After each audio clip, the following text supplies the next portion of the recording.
বিপদে পড়তো কেউ আসুক বা না আসুক, কিন্তু হযরতে হাসিম আপনার তার কাছে আসে। জোরে বলো, হাসিম তার কাছে আসে,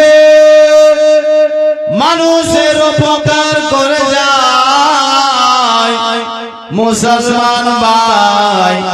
তবে আপনার তার চেহারাতে যে আপনার নূর আছে, আপনার আমার দয়াল নবী মুস্তাফার নূর, আপনার এই নূরটা দেখে বেরাদার মক্কার মানুষ সবাই পাগল, মক্কার মানুষ সবাই তার দেওয়ানা, মক্কার মানুষ একটাই শুধু এরাদা, যদি আপনার হাসিমের সঙ্গে আমার মেয়ের বিয়ে দিতে পারি, আমার আপনার শেষ আমার হয়ে যাবে, আর আমার মেয়েটা বিশ্ব নবী মুস্তাফার দাদিমা হতে পারবে।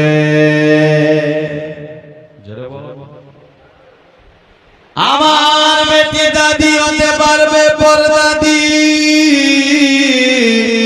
বাবা জীবন ভাই সবারে এমন আপনার ধারণা, মনের তামান্না, মনের বাসনা, কিন্তু হয়েছে কি জানো বেরাদার, এ মক্কাতে আরবে একটা বিরাট বড় যেন আপনার বাদশাহ ছিল, বাদশাহ যার নাম ছিল হারিকুল। আপনার হারিকুল আপনার খবর পেল, তিনিও তাওরাত জাবুর ইনজিল আপনার কিতাবে আপনার পড়েছিল, পড়ার পর সেখানে জেনেছিল কি হযরত হাসিমের চেহারাতে দয়ার নবী মায়ার নবী মুস্তাফার নূর আছে।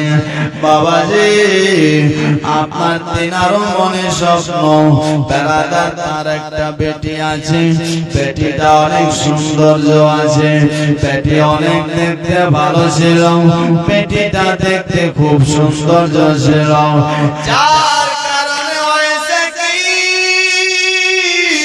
তিনি একটা খবর পাঠিয়েছে, তিনি একটা চিঠি পাঠিয়েছে, ও বেটা হাসিম তুমি আমার কাছে আসো রে, আমি তোমায় বলতে চাই কি আমার একটা বেটি আছে, যে বেটির মতন আপনার সারা মক্কার মধ্যে এমন সুন্দরী নাই, এমন সৌন্দর্য নাই, তাই আমি চাই আমার বেটির সঙ্গে তোমাকে, আমার পেটের সাথে তোমার বিয়ে দেব।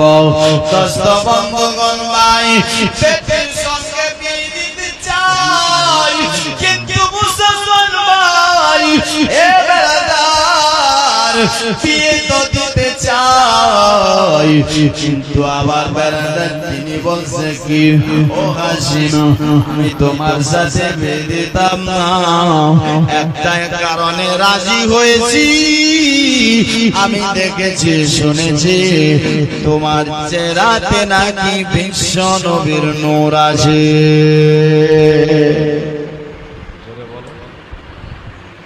আমি শুনেছি তোমার চেহারাতে বিশ্ব নবীর নূর। বাবাজি বন্ধুগণ ভাই আপনার কথাটা শুনতে নাই, বেরাদার তিনি বলেছিলেন কি জানো, বলেছিলেন বেটা তুমি আসো, তবে হাসিম আপনার একটাই জবাব দিয়েছিলেন, একটাই কথা বলেছিলেন, বলেছিলেন আমি এমন একটা মেয়ের সঙ্গে বিয়ে করব, এমন একটা মেয়েকে আমি বিয়ে করব যে মেয়েটা আপনার এই সারা পৃথিবীর মধ্যে সব থেকে বেশি নেককারিনী হবে। আমি সৌন্দর্য চাই না, দেখতে ভালো এমন চাই না, আমি আপনার চাই মেয়েটার যেন ভিতরে গুণ থাকে, গুণ, আমি উপরে গুণ আপনার দেখবো না। আপনি আমি বেরাদার দুনিয়ার বুকে আপনার উপরে দেখতে কেমন আছে সেটা দেখি, তার পরিবার কেমন আছে সেটা দেখলাম না। আপনার তার বাড়িকার লোক নামাজ পড়ে কি পড়ে না সে দেখলাম না।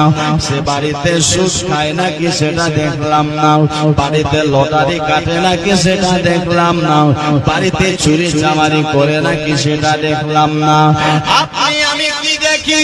এ মুসলমান, জীবনের সাথে কিছু নসিহতের কথাও শুনবেন।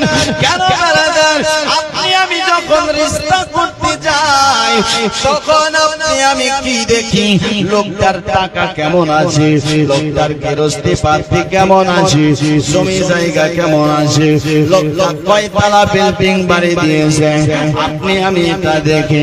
আপনি আমি আপনার বেড়াদার পরিবেশটা দেখি না। আপনার নামাজ পড়ে কি পড়ে না?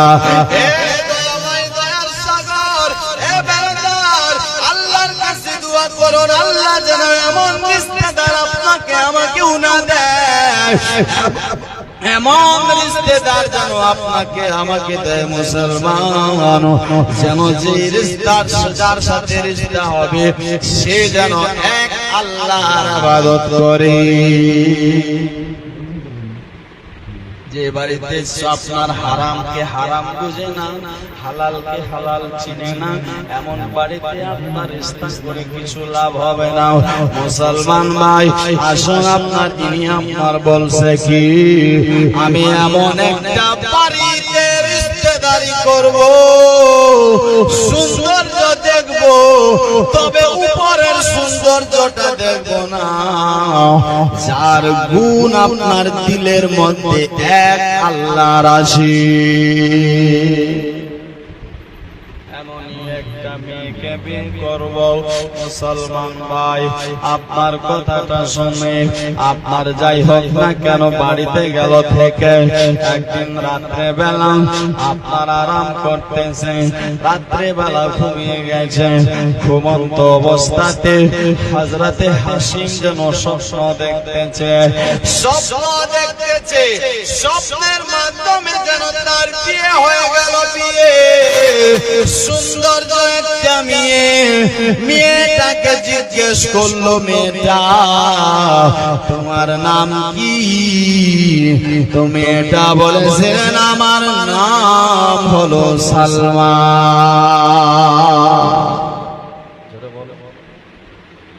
আমার নাম হলো সালমা। তোমার বাড়ি কোথায়? আমার বাড়ি হলো মদিনায়। বলেছিলেন তোমার বাড়ি মদিনা, তোমার আব্বার নাম কি? বলেছেন আমার আব্বার নাম হলো উমর। দোস্ত বন্ধুগণ ভাই বাবাজি, আপনার এ বলে স্বপ্নটা ভেঙে যায়। তবে মেয়েটা আপনার কেমন ছিল মনে মনে আপনার বেড়াদার থেকে গেল, সামনে আসলে চিনতে পারবো। দোস্ত তিনি আপনার ব্যবসার উদ্দেশ্যে শামসিরিয়ার দিকে যাচ্ছিল। বেড়াদার যাচ্ছিলেন, যেতে যেতে যেতে যেতে আপনার দেখতে পেলেন কোথায়? বেড়াদার মদিনা শহরটা, এই মদিনার নাম হলো আসল ইয়াসরিব। আপনার মদিনা গেল, যাওয়ার পর দেখতেছে কি জানো? বেড়াদার রাত হয়ে গেছে। যখন রাত হয়ে যায় একটা বাড়িতে থেকে গেল, সেই বাড়িটা অন্য কেউ না, ওই বাড়িটাই হবে সালমার বাড়ি। জোরে বলুন সুবহানাল্লাহ। বাড়িটাতে থেকে যাই, মোহাম্মত ভালোবাসা হয়ে যায়, তবে এখনো মেয়েটাকে দেখেনি ভাই। আচানক একদিন বাবার সামনে মেয়েটা চলে এসেছে। যখন মেয়েটা চলে এসেছে, আপনার হাসি মেয়েটাকে দেখে ফেলেছে। দেখছেন আপনার আর স্বপ্নের কথাটাকে মেলাচ্ছে। আমি তো স্বপ্ন দেখেছিলাম এমন একটি মেয়ে ছিল, তবে নামটা জিজ্ঞেস করাটা ভালো। জিজ্ঞেস করে বাবা আপনার বেটিটার নাম কি একবার বলবেন? বলেছিলেন বেটা আমার বেটির নাম হলো সালমা। জোরে বলুন সুবহানাল্লাহ।